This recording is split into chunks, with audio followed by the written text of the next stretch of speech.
छात्रों, ये काव्य का कार्य है और ये अयोध्या सिंह उपाध्याय पवन दूती का, जो मैंने 2 अर्थ लिख के भी भेजे थे। बाकी आपको एक वीडियो भी भेजी थी, वो 8 नंबर तक हो गए थे, यानी कि 8 नंबर तक आपके वीडियो आपने सुन ली होगी। अब 9 सुनो। अगला अर्थ, जाते जाते पहुँच मथुरा धाम में उत्सुका हो, न्यारी शोभा वर नगर की देखना मुग्ध होना, तू होवेगी चकित लग के मेरू से मंदिरों को, आभा वाले कलश जिनके दूसरे अर्क से हैं। हरिओत जी कहते हैं, पवन दूतिका का पाठ चल रहा है। राधा जी ने पवन दूतिका को दूध बना करके मथुरा भेजा है कृष्ण भगवान के पास। तो रास्ते के लिए वर्णन चल रहा है उसका। तो कह रही है राधा जी कि जाते जाते जैसे ही तू मथुरा धाम में पहुंचेगी और वहाँ मथुरा शहर की मथुरा की सुंदरता को देखकर तो उत्सुक हो जाएगी। न्यारी शोभा वर नगर की देखना मुग्ध होना, वहाँ की जो शोभा है वो अलग है, न्यारी है उस नगर की, और उस नगर की शोभा जो है श्रेष्ठ है, वर माने श्रेष्ठ। उसको देखकर तो मुग्ध हो जाना, अर्थात तुझे वहीं रुकना है, इसलिए तू वहाँ मुग्ध हो जाना। तू होवेगी चकित लग के मेरू से मंदिरों को, वहाँ के जो सुमेरु पर्वत के समान ऊंचे ऊंचे मंदिर हैं उनको देखकर तो लक्ष्मण ने देखकर चकित हो जाएगी। सुमेरु पर्वत के समान जो ऊंचे ऊंचे मंदिर हैं उनको देखकर तो चकित हो जाएगी। आभा वाले कलश जिनके दूसरे अर्क से हैं, वहाँ उन मंदिरों पर जो कलश बने हुए होंगे वो शोभा वाले होंगे, ऐसे लग रहे होंगे अर्क माने जैसे दूसरा सूर्य चमक रहा हो। अर्क माने सूर्य के समान वे कलश चमक रहे होंगे। नेक्स्ट, देखे पूजा समय मथुरा मंदिरों मध्य जाना, नाना वादों मधुर स्वर की मुग्धता को बढ़ाना, किंवा लेके रुचिर तरु के शब्दकारी फलों को धीरे धीरे मधुर रव से मुग्ध हो बजाना। अब तुझे मथुरा में जाना ही है और मथुरा के मंदिरों के बीच में उसमें पूजा हो रही होगी, इसलिए उन मंदिरों में जाना। देखिए पूजा समय यानी कि पूजा के समय मथुरा के मंदिरों के मध्य में यानी कि बीच में जाना। नाना वादों यानी कि अनेक प्रकार के संगीत बज रहे होंगे। जब पूजा होती है तो संगीत बजते हैं ना, तो अनेक प्रकार के संगीत बज रहे होंगे। उनकी जो मधुर मधुर स्वर हैं उनकी मुग्धता को और भी बढ़ाना, यानी कि वो सब ऐसे हो जाएं वो मुग्ध हो जाएं। उनके जो संगीत बज रहे होंगे तो अपनी वायु के द्वारा, हवा के द्वारा उनकी स्वर को और भी अच्छा बना देना, जो सभी मोहित हो जाए। कीवा माने या, लेके रुचिर तरु के शब्दकारी फलों को,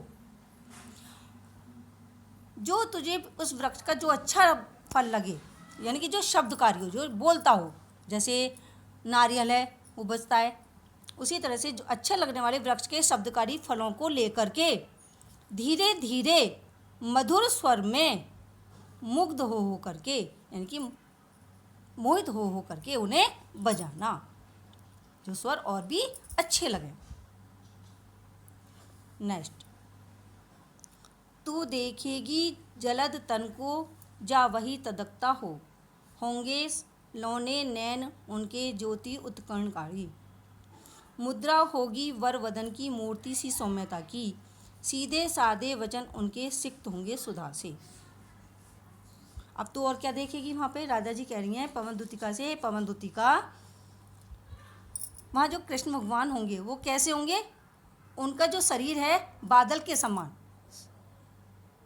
जलद माने बादल के समान सांवला हो, और वे अपने में तल्लीन होंगे, यानी कि किसी से कोई मतलब नहीं, अपने में लीन होंगे। वो होंगे लौने नैन, उनके जो उनके नेत्र हैं बहुत सलोने होंगे, सुंदर होंगे। उनकी ज्योतिर्गुतकारणी जो चारों ओर प्रकाश फैला रहे होंगे, उनके जो नेत्र हैं वो चारों ओर प्रकाश फैला रहे होंगे। मुद्रा होगी वर वदन की मूर्ति से सौम्यता की, उनकी जो मुख की मुद्रा होगी वो कैसी होगी, मूर्ति के समान, सौम्यता सुंदर होगी। सीधे साधे वचन उनके सिक्त होंगे सुधा से, उनके जो वचन होंगे सीधे साधे, कोई भी उनमें छल कपट नहीं होगा, सीधे साधे वचन होंगे, ऐसे लग रहे होंगे जैसे अमृत के द्वारा सींचे गए हों। उनके वाक्य अमृत के समान सींचे हुए लगेंगे। नेक्स्ट, नीले फूले कमल दलसी गात की श्यामलता है, पीला प्यारा वसन कटी में पहनते हैं फबीला, छुटी काली अलक मुख की कांति को है बढ़ाती, सद वस्त्रों में नवल तन की फूर्ति सी प्रभा है। हरिओ जी कहते हैं, राधा जी कह रही हैं आगे पवनदूतिका से, पवनदूतिका उनकी जो शरीर की गात माने शरीर की श्यामलता है, उनकी जो उनका सांवला रंग है वो कैसा होगा, नीले कमल के फूल के समूह के समान होगा। जैसे बहुत सारे कमल के नीले रंग के फूल इकट्ठे कर लेते हैं और वो बहुत सुंदर लगते हैं, उसी प्रकार से उनकी शरीर की सुंदरता होगी, अर्थात श्यामलता होगी, जो सांवला रंग है। पीला प्यारा वसन कटी, और कटी माने कमर में प्यारा सा पीला वस्त्र होगा जो पहने हुए होंगे, और फबीला जो फब रहा होगा, यानी कि अच्छा लग रहा होगा, जच रहा होगा। छोटी काली अलग मुख की कांति को है बढ़ाती, और उनके मुख पर अलग माने बालों की लट, काले बालों की लट उनके मुख पर झूल रही होगी, जो उनकी और शोभा को और भी बढ़ा रही होगी। सद वस्त्रों में नवल तन की फूर्ति सी प्रभा है, सुंदर वस्त्र पहने हुए होंगे जो उनके नए शरीर को और भी सुंदर बना रहे होंगे, उनकी जो शोभा है और भी निखर करके आ रही होगी। नेक्स्ट, सांचे ढाला सकल बपू है दिव्य सौंदर्यशाली, सत पुष्पों सी सुरभि उसकी प्राण संपोषिका है, दोनों कंधे वृषभ वर्षे हैं बड़े ही सजीले, लंबी बाहें कलव करसी शक्ति की पेटिका हैं। राधा जी कह रही हैं पवनदूतिका उनका जो सारा शरीर है एक सांचे में ढला हुआ होगा, कोई भी उनमें कमी नहीं होगी, और दिव्य सौंदर्यशाली होगा, अर्थात सुंदर होगा। जो उनके शरीर से सुगंध आ रही होगी वो सुंदर फूलों के समान, उनकी जो सुगंध है वो हमारे प्राणों की पोषण करने वाली है, पोषण करती है हमारे प्राणों की, सभी के प्राणों की पोषक होगी।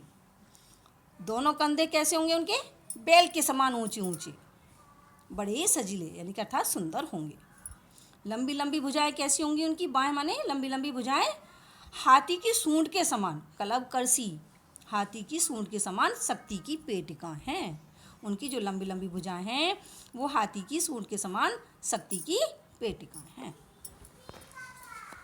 नेक्स्ट, राजाओं सा सिर पर लसा दिव्य आपीड़ होगा, शोभा होगी उभय श्रुति में स्वर्ण के कुंडलों की, नाना रत्न कलित भुज में मंजुक के उर होंगे, मोती माला लसित उनका कंबूसा कंठ होगा।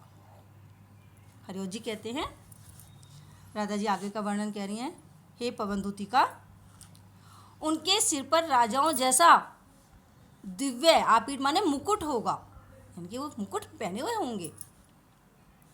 शोभा होगी उभय श्रुति में, इनकी उनके दोनों कानों में, उभय माने दोनों, श्रुति माने कानों में, दोनों कानों में जो सोने के कुंडल पहने हुए होंगे वो शोभा दे रहे होंगे। नाना रतन कलित भुज में मंजुक केवल होंगे, यानी कि अनेक रत्नों से जड़ा हुआ, अनेक रत्नों से जड़ा हुआ भुजाओं में सुंदर बाजूबंद होगा। केवुर माने बाजूबंद, जो यहाँ बाजू में पहना जाता है। अनेक रत्नों से जड़ा हुआ भुजाओं में सुंदर बाजूबंद होगा। मंजू माने सुंदर। मोती माला लसित उनका कंबूसा कंठ होगा, और गले में क्या पहना हुआ है उन्होंने, मोतियों की माला पहने हुए है, और उन शंख के समान, कंबूसा माने शंख के समान उनकी लंबी गर्दन होगी। इतने सुंदर उनकी शोभा होगी। नाइट।